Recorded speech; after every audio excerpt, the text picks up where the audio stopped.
어, 우리가 지금 생각하는 요 당시는 이제 유대인들의 유월절 명절이에요. 그 당시 예수님 당시에 유대인들은 지중해 연안 전 지역에 흩어져 살았습니다. 그걸 디아스포라 유대인이라고 해요. 이분들은 이제 성전 중심으로 예배하고 하나님 말씀을 연구하고 기도하는 그런 큰 신앙 공동체였어요. 그래서 비록 흩어져 있지만 또 신앙이 있는 분들은 1년 내내 돈 벌어 가지고 유월절 날 예루살렘 와서 예배드리고 가는 것 최고의 소망으로 믿음으로 그렇게 생각했어요. 그러니까 유월절 명절이 되면 엄청나게 많은 전 세계에 흩어져 있는 이 유대인들이 예루살렘으로 모여듭니다. 빡짝빡짝을 해요. 예. 그리고 한 열흘 전에 일주일 전부터 오겠죠. 유월절을 지키고 나서 더 이제 신앙이 있는 분들은 오순절 날까지 한 50일 더 예루살렘에 체류하면서 예배를 드리고 말씀 받기도 하고 그렇게 해요. 예. 이런 상황이니까 예수님이 유월절 전에 예루살렘에 입성하셨으니까 공생의 마지막 주간입니다. 엄청나게 많은 인파들이 예루살렘에 몰려들었겠죠. 그 예수님의 소문이 전 세계에 다 퍼졌으니까 예수님 말씀을 듣기 위해서 수많은 사람들이 몰려왔습니다. 이것을 보고요, 그 당시 전 유대 공동체의 최고의 종교적인 헤드쿼터, 그 지도자가 누구냐니까 사내들인 공회였어요. 사내들인 공회. 주로 바리새인들, 또 대제사장들, 서기관들 이런 사람들 70명이 모인 그런 아주 중요한 기관입니다. 예. 그리고 그 사내들인 공회의 의장은 그 해의 대제사장이 공회의 의장이에요. 그러니까 그 신앙 공동체니까 지금 말하는 국회와 같은 그런 아주 막강한 종교적인 모든 것을 통괄하는 그런 단체가 사내들인 공회이다. 전 세계에 흩어진 디아스포라의 신앙의 제일 가장 중심에 있는 헤드쿼터입니다. 예. 그 당시 또 정치적인 상황은요, 로마가 전 세계를 장악했잖아요. 로마의 식민지예요. 그리고 로마는 헤롯이라는 사람을 왕으로 세워서 정치적으로는 이스라엘 나라를 다스리고 있습니다. 그 대헤롯이 죽고 난 다음 아들 3명에게 나라를 분봉왕으로 세웠는데 이 유대 지역, 그 다음에 사마리아 고 지역은 이 아들이 너무 이상한 놈이 돼가지고 로마에서 폐위시켜버리고 로마에 총독을 보냈어요. 직접 통치하도록. 예수님 당시에 로마 총독 이름이 누구죠? 예, 빌라도, 본디오 빌라도. 영어로 말하면 폰티어스 파일로트라고 해요. 본디오 빌라도가 총독이었어요. 자, 이런 상황에서 예수님이 이제 예루살렘 입성하셔서 말씀을 가르치니까 가장 못마땅하게 생각하는 사람들이 사내진 공회원들, 성경에 보니까 이 대제사장들, 서기관들, 장로들, 이 사람들이 제일 긴장을 해요. 사람들이 전부 다 예수님께 몰려드니까 이들과 지난번에 큰 부딪힘이 있었죠. 예수님 어떤 비유 말씀하십니까? 악한 농부의 비유를. 그 누구를 책망하는 거죠? 그 제사장들을, 그 지도자들, 종교적인 지도자들을, 이 사람들을 책망하는 말이에요. 그들이 실제로 하나님의 아들을 죽이려고 했잖아요. 모든 음모를 지금 꾸미고 있는 거예요. 제사를 죽여야 된다. 자기들 보고 하는 말임을 충분히 이해했습니다.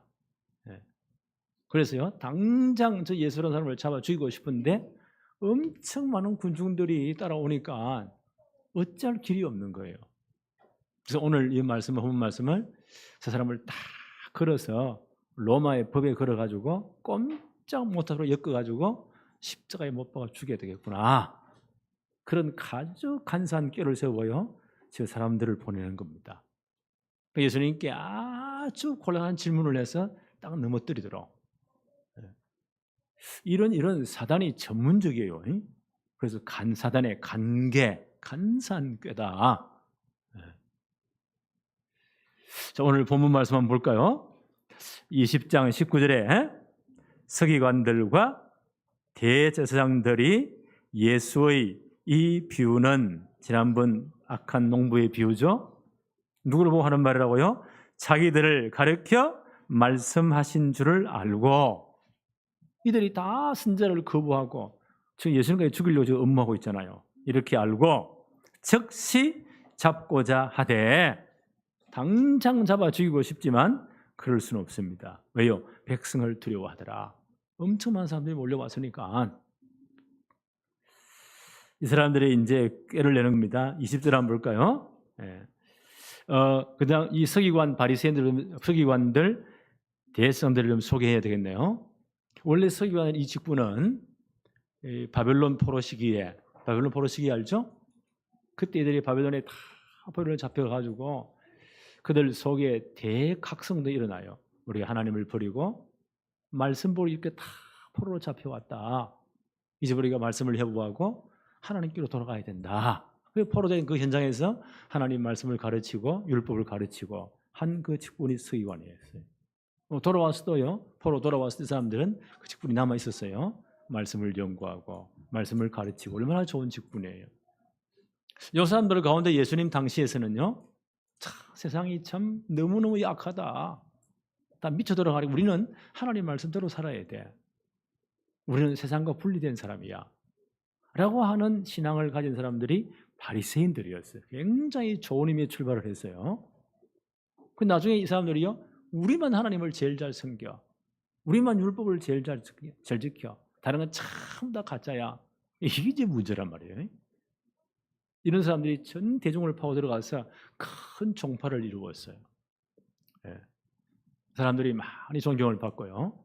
이 사람들은 당연히 로마 정부가 제일 싫겠죠. 세금 내라고 하지. 하지 핍박을 하지. 로마 정부에 항상 반대였습니다. 그 당시 또 이 대제사장들, 이 사람들은 유대 사회 전체가요 성전 중심의 큰 신앙 공동체였잖아요.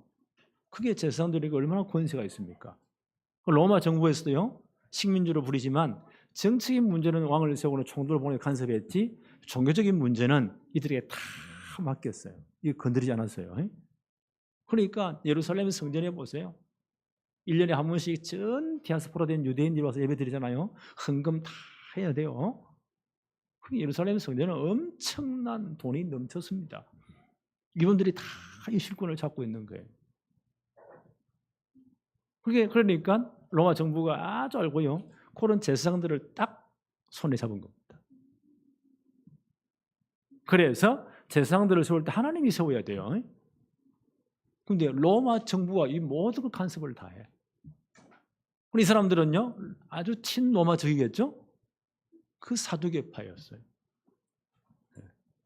그러니까 이 바리새인 사두개는 절대로 함께 있을 수 없는데요. 이것들이 함께 딱 하나가 되는 거예요. 뭐 때문에요? 예수님이 잡아 죽어야 되기 때문에. 자기들에게 반대되기 때문에. 세상은 참 희한하죠. 어떤 목적을 위해서는 정반대가 하나가 돼. 그래서 저 예수란 자를 잡아 죽여야 되는데 사람들이 너무 많으니까 예수님이 비유 말씀에 자기들을 딱딱 집어 말씀하시잖아요. 바로 이게 너희들이야. 회개해. 절대 회개하지 않습니다. 20절 한번 볼까요? 이에 그들이 엿보다가 예수를 총독의 다스림과 권세 아래 넘기려 하여 사람들을 보내어 그들로 스스로 의인인 체하여 예수의 말을 책잡게 하니 딱 잡아 걸리면 걸려라 죽인다. 왜 총독의 권세를 두게 할까요? 아까 설명했죠. 요 유대 지역과 사마리아 지역은 헤롯의 아들이 아닌 로마 원로원에서 총독을 직접 파송했어요. 예수님 당시는 본디오 빌라도. 그래서 그 권세 아래에서 둔다는 것은 로마의 정치범으로 몰아가지고 그 로마의 그 당시 사형법에서는요 로마에 반역한 자들 정치범들이죠. 가장 악한 죄인들은 극형에 처했어요. 그 로마의 사형법 가운데 그 반역자들을 죽이는 극형에 처하는 것이 뭐라고요? 십자가형이었어요. 여러분 옛날 영화를 보면 스파르타쿠스라는 그 영화 있잖아요. 그 노예들이 반역이 일어나는데 마지막에 어떻게 죽입니까? 로마 큰 분노 가도 아래 십자가를 쫙 세워놓고 다 달아 죽이잖아요. 그것도 쭉 극한 사람들은요, 손발 묶어 여기 대못 다 박아가지고 그때 그러니까 바싹 말라 죽는 겁니다. 그 엄청난 고통 안에 죽는 겁니다. 이렇게 죽이려고. 그래서 뭔가를 로마의 법에요, 반역죄로 걸어야 돼요. 이런 악한 꾀를 쓰는 겁니다. 근데 하나님은 이 모든 걸 이용해가지고요, 하나님의 계획을 이루어 가세요. 왜요? 주님은 십자가 지셔야 됩니다. 자, 21절부터 한번 볼까요? 그들이 이제 여러 책전사한 사람들이 왔어요. 얼마나 똑똑한 놈들이겠습니까? 다 지시를 받았겠죠. 그들이 물어 이르되 선생님이여 우리가 아노니 당신은 바로 말씀하시고 가르치시며 사람을 외모로 취하지 아니하시고 오직 진리로서 하나님의 도를 가르치나이다. 서론이 너무 길어.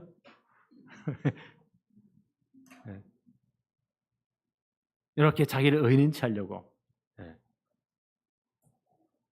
그러면서요, 결정적인 질문을 해요. 22절 한번 볼까요? 우리가 가이사에게, 그다음 로마 황제를 가이사라고 해요.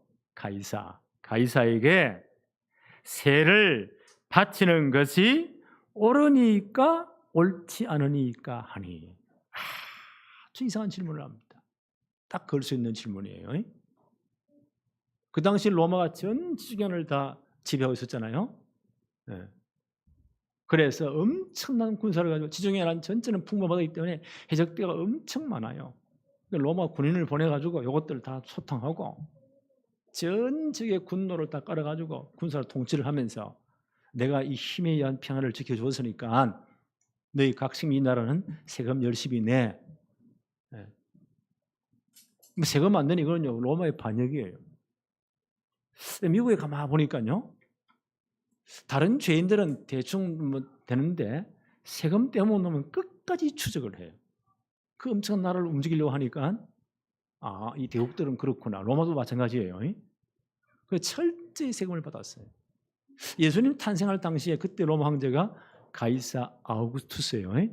아우구스트라고 성경에 번역했어요. 그게 로마 황제 1대 황제거든요. 그야말로 천하의 호적령을 다 내렸다. 유대 사회는 호적을 하려면 자기 고향에 돌아가가지고 거기서 호적을 해야 돼요. 고향에서. 그 예수님도 나사렛 그 베들레헴 거기 고향이니까 부모들이 그 만삭의 부인 산모가 그 먼 길을 걸어서 와야 돼요. 왜요? 예배 없어. 다 와서 호적 등본, 호적점 정리해. 인구조사 다 해. 뭐 하려고요? 세금 받으려고. 그만큼 철저했어요. 그 세금을 안 내는데 이거는 큰 반란이에요. 엄청난 중환벌이에요. 그러니까 이 로마 정부가 보니까 자료에 보니까 여자분들은 12살에서 65세 미만, 여자들이 빨리 성숙하잖아요. 철이 빨리 들어요. 남자들은 14세에서 65세. 사람 숫자를 다 세워가지고요, 한 명 한 명에 다 세금 내, 그걸 인두세라고 해요. 철저히 받아갔어요. 그래서 1년에 한 명 한 명에게 세금 내는데 1데나리온을 내어라. 데나리온은 로마의 화폐 단위입니다. 은전이에요. 1데나리온은 노동자 하루 품삯이에요. 세금을 반드시 내. 안 내면 큰일 나는 거예요. 그리고 로마가 엄청나게 많은 관세를 때리는데 무역품 있으면 다 수입의 11조를 다 내. 또 술이라든지 기름은 굉장히 고가이기 때문에 그는 5분의 1 세금을 매겨야 돼. 등등등. 농사지을 얼마 지었어? 그거 다 세금 다 내. 철저히 빼앗아가요. 그러니까 로마의 세금 정책이 특이했죠. 고민족 가운데 아주 똑똑한 놈들을 세리로 세워가지고요, 할당을 다 주는 거예요. 거두는 거는요, 말 안 해. 얼마를 딱 내. 요것만 내. 이 나쁜 세리들은 어떻게 해요? 그 민족의 피를 빠는 거예요. 그래서 그 당시 예수님 당시에 이 세리들이 제일 죄인의 대명사였어요. 이래가지고 사전에 보니까요, 그 연구해 보니까 한 30% 40% 소득을 로마의 세금으로 다 내요. 그러니 이 사람들 얼마나 괴롭겠어요. 그러니까 바리새인 같은 이런요, 하나님 말씀대로 살자 이런 사람들은 로마 사람들은 너무 미워하는 거예요. 그 예수님이 엄청난 기적 역사를 나니까요, 자, 제 양반이 왕이 되면 천 나쁜 놈들을 로마인들을 다 쫓아내고 우리나라를 해방시키고 다윗 왕국 같은 엄청난 나라를 다시 세울 거야. 그런 기대가 정치적인 메시아로 기대했거든요. 네. 사람들이 다 그렇게 기대했어요. 그 기대가 무너지니까요, 다 버리고 도망가 버리잖아요. 예수님 입성할 때는 보세요. 호산나 찬송하리로다. 백성들이 난리가 났지요. 그런 왕으로 메시아로 온다고 하니까 그런 기대를 했어요. 그런데 이분이 너무너무 그런 데 관심이 없으니까.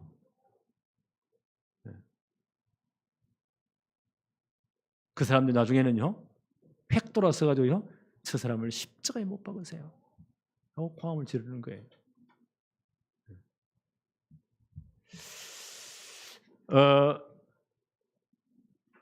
23절에 보니까 22절에 우리가 이 가이사에게 이 세금 바치는 거, 이건 이제 인도세를 말합니다.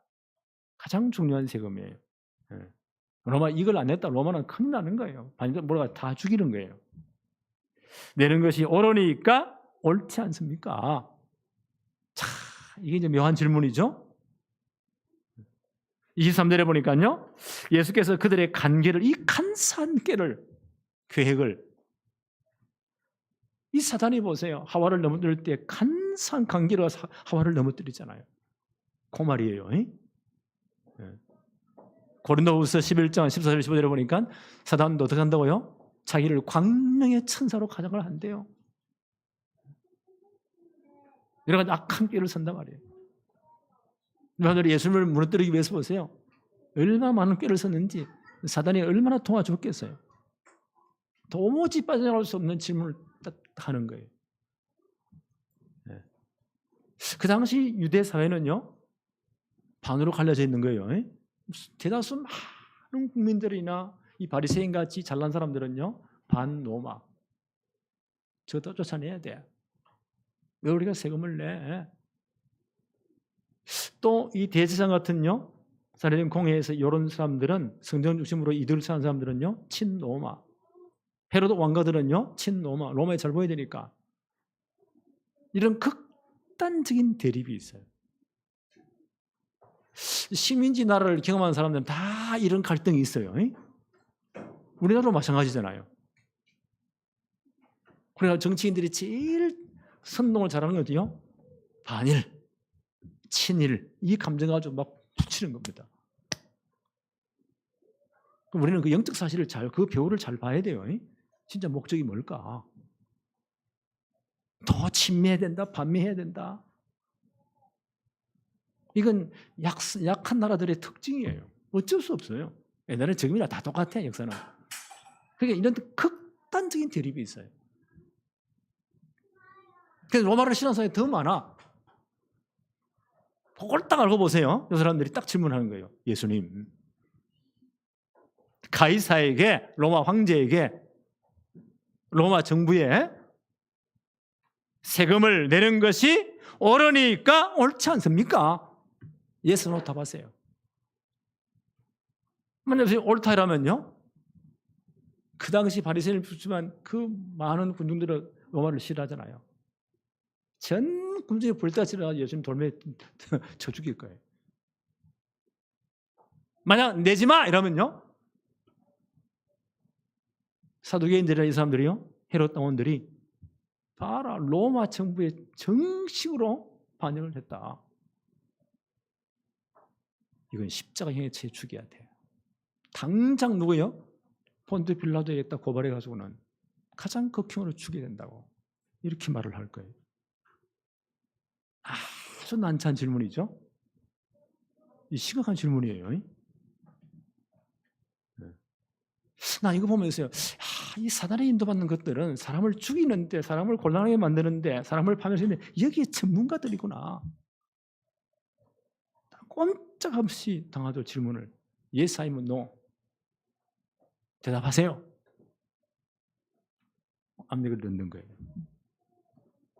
예수님이 그 관계를 다 하셨다. 하나님 분이 다 하시잖아요. 예수님 뭐라고 답하십니까? 잘 한번 보세요. 24절에 이러시되 24절 데나리온 하나를 내게 보이라.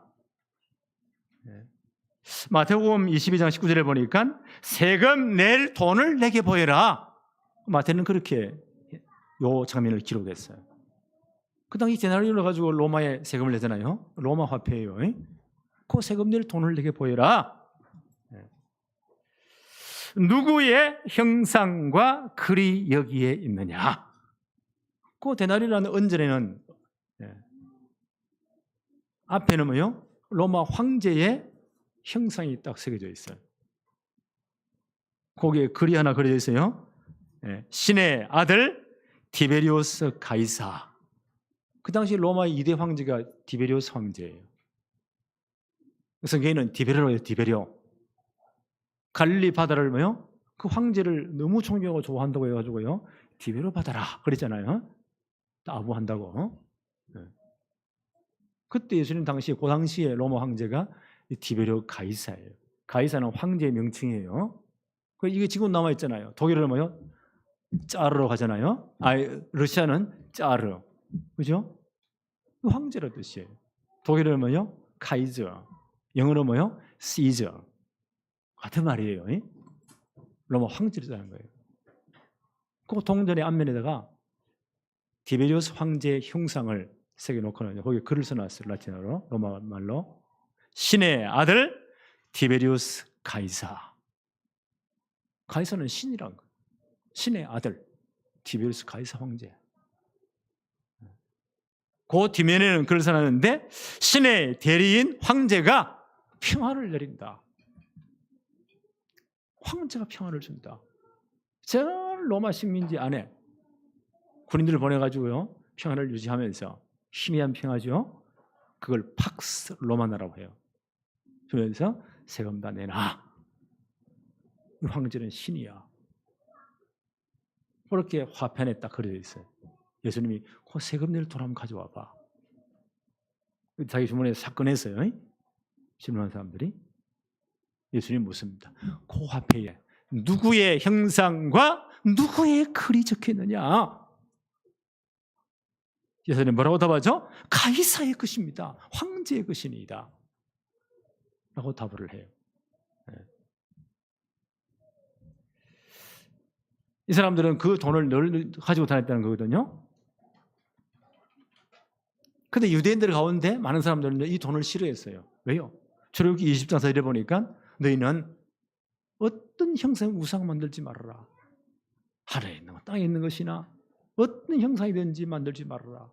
절하지 말아라. 하나님 외에는 섬기지 마. 신한 유대인들은요, 아니 황제의 형상이 있는 돈에다가 신의 아들 디베리오스 가이사, 이 신이란 말이거든요. 디메리는요, 이 신의 아들이 너희에게 진짜 평화를 준다. 정통 유대인들 신하는 사람들은요, 이거 우상 숭배 아니야? 그 돈을 다 덩성이면서요, 전 로마 명태는 사람들을 황제를 신격화시키는 겁니다. 그 나라의 힘이 어디까지 미칠까요?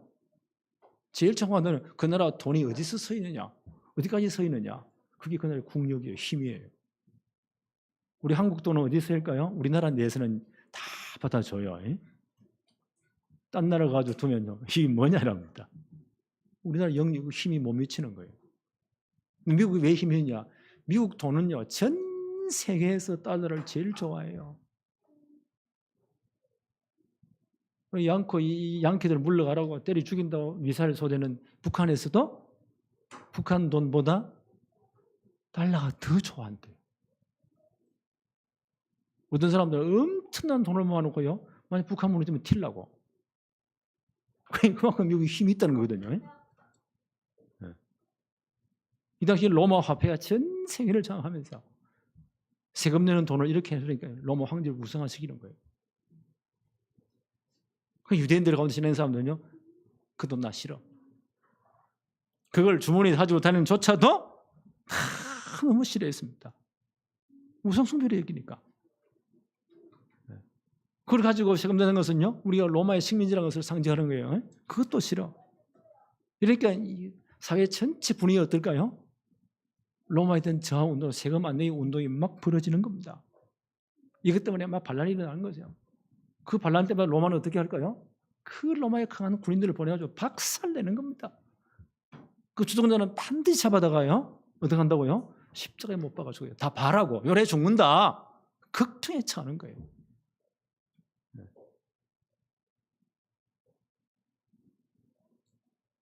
오늘 예수님이 너무나 중요한 답을 하십니다. 이런 상황에서 일하시는 소리도 못하는 거예요. 예수님 뭐라고 답을 하십니까? 한번 볼까요? 24절 끝에 대답하되 가이사의 것이니이다. 25절에 이르시되 그런즉 가이사의 것은 가이사에게, 하나님의 것은 하나님에게 바쳐라. 기가 막힌 답을 하십니다. 우리 한국말은 가이사의 것은 가이사에게, 하나님 하는 이렇게 번역했지만 그 다음에 헬라어 원문을 자세히 보면요, 가이사의 것은 가이사에게, 접속사가 하나 있어요. 두 문장을 연결하는 게 접속사잖아요. 그래서 가이사의 것은 가이사에게, 그러나 하나님의 것은 하나님께 바쳐라. 이렇게 말씀하셨어요. 이 그러나 접속이 굉장히 중요해요. 잘 한번 느껴보세요. 강 목사가 나는 별로 다른 사람같이 뭐 키도 크지 않고 돈도 많이 없고 여러 가지 그렇지만, 그러나 나는 진짜 하나님의 자녀로서, 목사로서 정말 풍성하고 행복합니다 라고 말을 했어요. 그러나 나는 하나님 앞에서 정말 풍요하고 행복합니다. 어디에 강점이 있습니까? 나는 키도 작고 왜소하고 가난하고 여기에 방점이 있습니까? 뒤에. 그러나 나는 하나님이 진짜 풍성 행복합니다. 어디에 강조점이 있을까요? 뒤가 있어요. 그렇죠? 하나님, 주님이 진짜 강조한 거예요. 가이사는 가이사에게, 그러나 하나님의 것은 하나님에게. 어디에 강점이 있어요? 너희들은 이 질문하지만 진짜 하나님의 것을 제대로 드리고 있느냐? 그렇게 신앙이 있다고 폼 잡으면서 정말 하나님께 진짜 관심이 있냐? 예수님이 정말 중요한 답을 하시는 거예요. 이 말의 뜻이 뭘까요? 모든 것이 하나님의 것이에요. 모든 것은 하나님의 영광을 위해서 사용돼야 된다. 다윗이 이 고백하잖아요. 성전 지을 모든 물질을 다 예비해서 준비해서 하나님께 다 헌금하고 난 다음 다시 너무 깊은 신앙 고백한 내용이 역대상 29장 11절 12절입니다. 이렇게 고백합니다. 여호와여, 위대하심과 권능과 영광과 승리와 위엄이 다 주께 속하여 사오니 천지에 있는 것이 다 주의 것이로소이다. 여호와여, 주권도 주께 속하여 사오니 주는 높으사 만물의 머리심이니이다. 부와 귀가 주께로 말미암고 또 주는 만물의 주제가 되사 손에 권세와 능력이 있사오니 모든 사람을 크게 하심과 강하게 하심이 주의 손에 있습니다.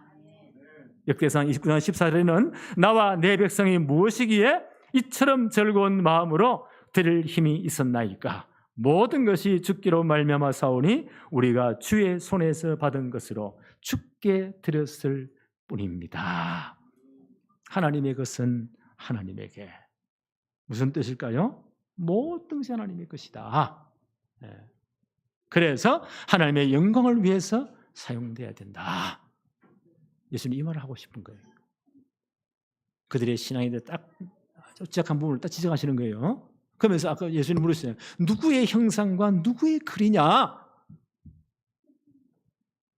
예수님의 질문입니다. 너희가 누구의 형상으로 지음받았느냐? 너희가 누구의 자녀로 살아가고 있느냐? 우리 지금 로마 식민지라 했지만요, 너희가 누구의 형상으로 지음받았냐? 너희 신분이 누구냐는 거예요. 이걸 예수님 질문하시는 거예요. 우리는 비록 이 땅에 살고 있지만 우리는 누굽니까? 요한복음 1장 12절에 예수 그리스도를 영접하는 자, 곧 그 이름을 믿는 자들에게는 하나님의 자녀가 되는 권세를 주셨다. 이 사실을 늘 우리 기억해야 돼요. 이 땅은 잠깐 지나가는 거예요. 이 땅에 영원히 살 사람 손 들어보세요. 우리 영원하지 않아요. 그렇게 많이 모아놔도 가져갑니까? 못 가져가요. 우리는 누구라고요? 하나님의 자녀. 너희는 누구 형상으로 지음받았냐? 예수님 일부 질문하신 거예요. 그 돈에 누구의 형상? 돈 다 좋아하잖아요. 누구 형상, 누구 글이 기록되었냐? 너희가 누구의 형상으로 지음받았냐? 이 땅 위에 누구의 자녀로 살아가느냐? 그 질문이에요. 우리 여기 분명 신앙 고백이 있어야 돼요. 우리는 예수 그리스도를 주로 영접해서 하나님의 자녀라는 권세가 주어졌다. 그래서 이 땅에 우리는 어떻게 살아야 돼요? 골로새서 3장 23절입니다. 바울은 이렇게 말합니다. 무슨 일을 하든지 마음을 다하여 죽게 하듯 하고 사람에게 하듯 하지 말아라. 우리 하나님의 자녀이기 때문에 우리의 모든 것은 하나님의 일입니다. 죽게 하듯 해라. 그러면 답이 다 나와요. 사람에게 하듯 하지 말아라. 그 예를 한번 들어볼까요? 요셉이 17세의 나이에 애굽의 종으로 팔려갔어요. 너무너무 억울하게. 창세기 39장 사건이에요. 팔려간 하나님의 특별한 계획이 있죠. 어디 팔려갔나요? 그 애굽이라는 나라에 전체 바로왕의 경호대장, 대단한 사람이죠. 보디발이라는 분의 그 집의 종으로 팔려갔어요. 17세 소년, 그것도 노예. 그 집에 뭘 맡겼을까요? 뭐 조그마한 거 청소나 이런 거 맡겼겠죠. 성경이 이렇게 기록해요. 요셉이 농땡이 쳤더라. 너무 열이 받쳐가지고 도망가려고 늘 시도했더라. 자기 거 아니에요. 노예는 뭐요? 뭘 충실하겠어요? 주인님 보면 하다가 안 보면 농땡이 치다가 뭐 그러겠죠. 성경은 그렇게 기록하지 않았어요. 여호와께서 요셉과 함께 하심으로 그가 맡은 모든 일 하나님이 형통한 복을 주었다. 그걸 누가 보았다고요? 주인이 보았다. 그래서요 특채를 했다. 그 노예에서요 그 아이를 발굴해 가지고 가정 전체 살림을 다 맡겼다. 그 엄청난 경호대장의 가정의 살림이 재산이 얼마나 많겠어요. 그 모든 재산을 다 맡겼다. 그때부터 하나님이 요셉 때문에 그 가정에 복을 주었는데 밭에 혹시까지 복을 받았다. 이게 하나님의 것으로 알고 하나님 앞에 하는 겁니다. 이렇게 하라는 거예요. 골로새서 3장 23절 다시 한번 읽어볼게요. 무슨 일을 하든지 우리 하나님의 자녀이기 때문에 죽게 하듯 하고 마음을 다하여 죽게 하듯 하고 사람에게 하지 말아라. 사람 앞에서 사람에게 하듯 하지 말아라. 이런 자세로 사는 것이 하나님께서 하나님께 바치는 겁니다. 우리 어떤 존재로 살아가야 돼요? 그 질문이에요. 빌립보서 3장 20절로 21절에 바울은 이렇게 말합니다. 그 당시 좀 더 로마 식민지라는 그런 상황이에요. 빌립보에 있는 성도에게 말을 합니다. 그러나 우리의 시민권은 하늘에 있는지라. 거기로부터 구원하는 자 곧 주 예수 그리스도를 기다리노니 그는 만물을 자기에게 복종하게 하실 수 있는 자의 역사로 우리의 낮은 몸을 자기 영광의 몸의 형체와 같이 변하게 하시리라. 우리의 시민권이 어디에 있다고요? 하늘에 있다. 우리는 비록 이 땅에 살지만 하늘나라의 시민권자로 살아갑니다. 우리의 시민권이 하늘에 있습니다. 우리의 이름이 하늘의 생명에 기록되어 있습니다. 우리 잠깐 나가냈던 삶을 살다가요, 이 땅 떠난 날 영원한 하나님 나라로 입성하게 됩니다. 그때 주님이 부활한 꽃 같은 그 몸으로 우리 낮은 몸을 변하게 하시고 영광된 하나님 나라에서 영원토록 주님과 함께 왕노릇하게 될 거예요. 우리는 이 존재로 이 땅에 잠깐 살아갑니다. 그래서 우리는 엄격히 말하면 우리는요, 영적으로 말하면 우리는 이중 국적자예요. 이 땅에 우리는 대한민국 사람이 대한민국 국적이 있어요. 영적으로는 하늘나라 국적이 있어요. 여기는 잠깐이에요. 우리 영원한 국적은 하나님의 나라예요. 그래서 지금도 앞서가는 나라들은 이중 국적을 허용해요. 우리 지금 이제 이중 국적을 하자 말자 하는데 나는 허용한다고 생각해요. 왜요? 지금 시대가 좀 국제화 시대예요. 전 세계 문이 달렸어요. 지금 이스라엘 나라는 얼마나 전 세계 돈 유대인들이 다 주고 있잖아요. 이 사람들은 이스라엘 뭐요? 3중 국적까지 허용을 해요. 이스라엘 국적을 딱 가가지고 돈 다 걷어버려요. 앞서가잖아요. 우리는 영적으로 이중 국적의 사람이에요. 우리의 영원한 본향은 하나님의 나라예요. 하늘나라 시민권자예요. 이 땅에요, 육신적으로 잠깐 우리나라는 각 나라의 국적을 가지고 살고 있어요. 그래서 초대교회 그 당시는 핍박이 있던 예수님 사람을 핍박하는 로마가 전 세계를 장악하면서요, 특히 네로 이후에는 황제 이후에는 엄청난 핍박이 왔어요. 그런 상황에서 베드로 사도는 흩어진 성도들에게 편지하면서 이런 말을 합니다. 자, 한번 들어보세요. 베드로 전서 2장 13절 14절에 인간의 모든 제도를 주를 위하여 순종하되, 이런 로마의 모든 팍스 로마나 하에 있는 이런 상황에서 이 모든 제도를 누구를 위해서요? 주를 위해서 순종해라. 혹 위에 있는 왕이나 혹 그가 악행하는 자를 징벌하고 선행하는 자를 포상하기 위하여 보낸 총독들에게 하라. 그 지역에 잘 치안을 유지하고 안전을 유지하기 위해서 보낸 총독들에게 이 권세에 복종을 해라. 베드로 사도의 교훈입니다. 그래서 이 모든 것을 또 유지하려면 세금이 다 들어와야 뭐 다 유지할 거 아니에요. 그래서 로마서 13장 6절 7절에 바울은 이렇게 말합니다. 로마에 있는 성도들에게, 로마의 권세에 있는 분들이죠. 그분들에게 너희가 조세를 바치는 것도 이로 말미암음이라. 세금 내는 것도 그들이 하나님의 일꾼이 되어서 바로 이 일에 항상 힘쓰니라. 나라를 잘 다스리고 편하게 만들기 위해서 이분들이 힘을 쓰고 있다. 당연히 그렇게 해야 되겠죠. 그래서 그 사람들이 세금을 바친 것을 제대로 바쳐야 된다. 모든 자에게 줄 것을 주되 조세를 받는 자에게 조세를 바치고, 세금을 바치고, 또 관세를 받는 자에게 관세를 바치고, 무역하면 다 들어올 때 세금 다 떼잖아요. 물건 살 때 다 세금이 더 포함되어 있어요. 신용카드 한번 꺼보세요. 세금 얼마 몇 프로 딱 나오잖아요. 그대로 하라는 거예요. 왜요? 이 시스템을 유지해야 되기 때문에. 이 바울의 말입니다. 너희가 조세를 바치는 것도 이로 말미암음이라. 그들이 하나님의 일꾼이 되어 바로 이 일에 항상 힘쓰니라. 모든 자에게 줄 것을 주되 조세를 받는 자에게 조세를 바치고 관세를 받는 자에게 관세를 바치고 두려워할 자를 두려워하며 존경할 자를 존경을 해라. 이렇게 해야 돼요. 그런데 많은 이런 사람들, 권세 사람들이 이게 타락해가지고요, 이렇게 저렇게 문제 많고 비리가 많고요, 언론에 터지고, 안 그래요? 지금 이번 때는 얼마나 복잡합니까? 인간 사회는 어쩔 수 없어요.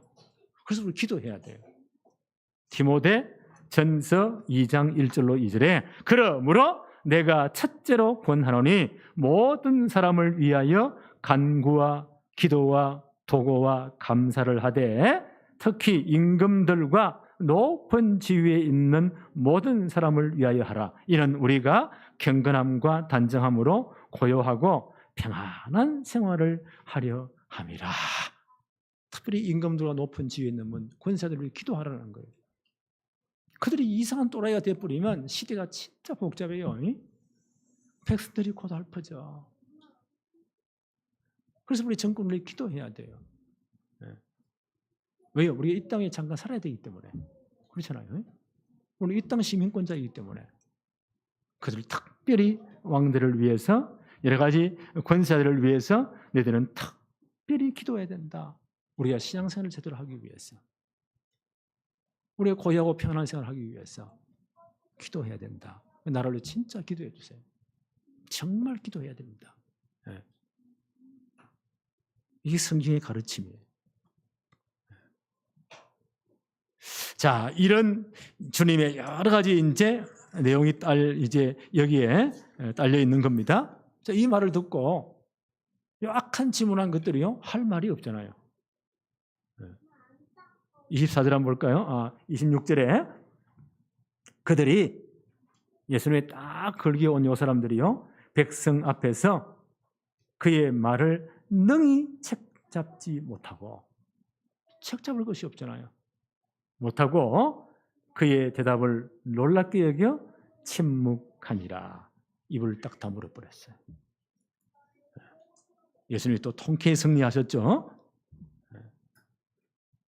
이런 유월절에 일어난 사건에 대해서 요한복음은 이렇게 기록을 하고 있어요. 요한복음 2장 23절 25절에 유월절에 예수께서 예루살렘에 계시니 많은 사람이 그의 행하시는 표적을 보고 그의 이름을 믿었으나 예수는 그의 몸을 그들에게 의탁하지 아니하였으니 이는 친히 모든 사람을 아심이요 또 사람에 대하여 누구의 증언도 받으실 필요가 없으니 이는 그가 친히 사람의 속에 있는 것을 다 아셨습니다. 예수님이 친히 모든 사람을 다 아신대. 왜? 그건 하나님이시니까. 그 동기도 그 모든 거 다 아신대요. 그들을 책망해서 핵심적인 답을 했잖아요. 꼼짝없으면 답을 했잖아요. 그렇죠? 그들을 다 아신다. 그 속을 다 아신다. 네. 저는 이거 보면서요.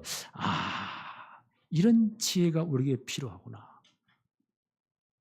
네. 예수님 사람들이 참 지혜로울 필요가 있어요. 예수님이 그들을 다 아셨잖아요. 그게 딱 맞는 답을, 꼼짝 못하는 답을. 그러면서 정말 우리에게 교훈되는 답을 딱 주셨잖아요. 창세기 1장 26, 27절에 하나님 우리 어떻게 창조하셨나요? 인간만 하나님의 모양을 따라서 하나님의 형상대로 창조하셨다.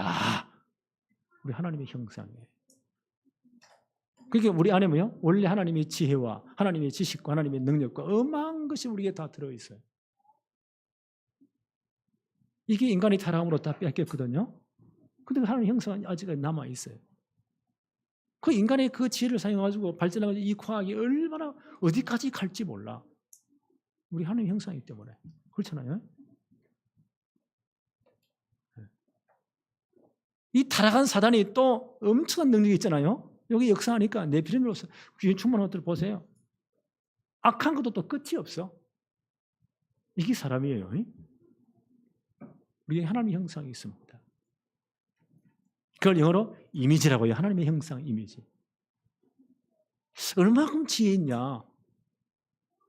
모든 우주마을을 창조해 동물을 다 창조가 난 다음 그 동물들을 아담에게 다 끌어왔죠.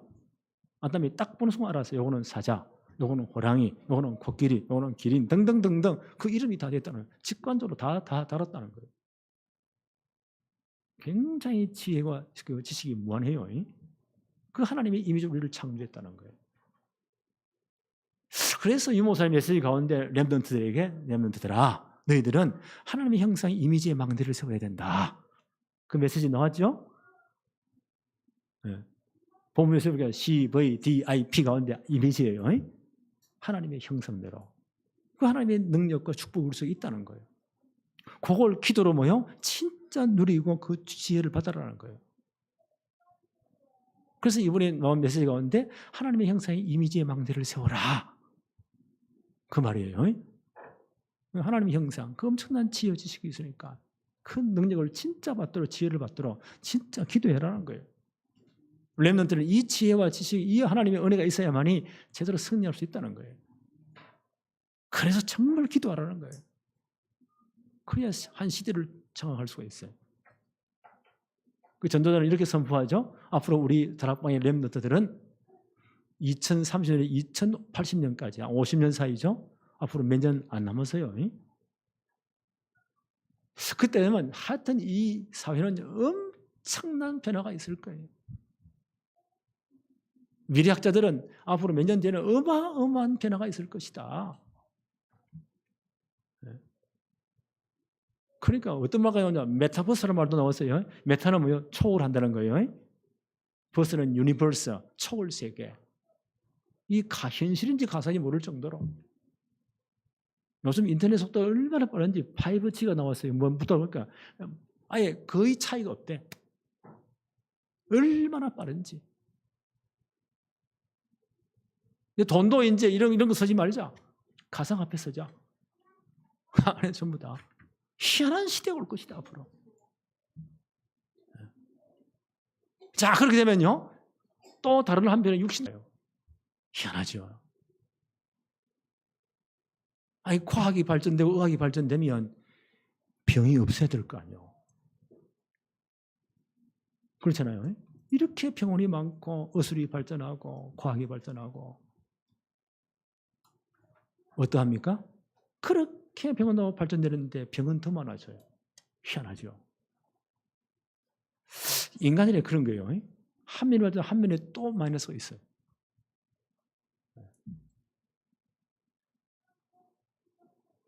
그러니까 이렇게 되면요, 영적으로 시간은 또 문제가 와요.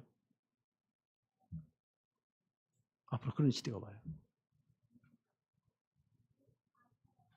그래서 우리 렘넌트들이 살아갈 시대는요, 우리보다 훨씬 더 악하고 훨씬 더 문제가 많아요.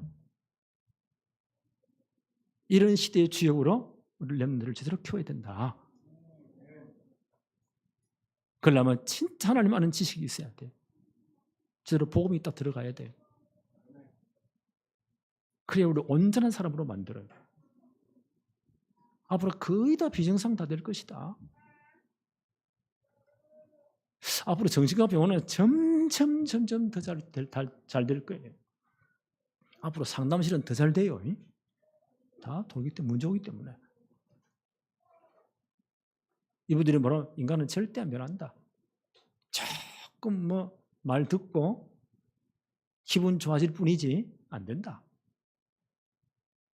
우리 사회에 보세요. 이렇게 잘 사니까요. 요즘 뉴스 한번 보세요. 끔찍한 사건들이. 여기에 대한 이런 문제가 점점 더 많아진다는 거예요. 이게 법을 강화한다고 될까요? 사형제를 다시 부활한다고 될까요? 학교를 더 많이 진다고 될까요? 지금 선생님들 난리 나서 변모하고. 인간은 근본적인 답이 없어요. 복음 외에는 절대 길이 없습니다. 그래서 우리 아이들을 제대로 복음으로 제대로 일단 뿌리내리자. 그 안에서요, 진짜 하나님의 형상으로 근데 인간이 우리가 하나님의 지혜를 받자는 거예요. 그 전도자는요, 렘넌트들아, 너희 모두는 진짜 하나님의 형상의 이미지의 망대를 세워라. 하나님의 지혜, 하나님의 능력이 진짜 임하도록 기도해라. 이 지혜가 아니면 절대 세상을 못 이깁니다. 이끌 수가 없습니다. 오늘 이 본문에서 이런 지혜가 필요하구나. 우리에게는 이런 은혜가 필요하구나. 이 축복이 우리 모든 성도와 우리 렘넌트에게 충만하기를 바랍니다. 하나님 아버지 감사합니다. 오늘도 말씀을 통해서 정말 우리 이 땅을 살아가면서 어떤 능력이 필요한지, 하나님의 지혜와 능력이 왜 필요한지를 보았습니다. 우리 모든 렘넌트와 성도들이 이 축복을 누리게 하옵소서. 예수 그리스도 이름으로 기도하옵나이다. 아멘.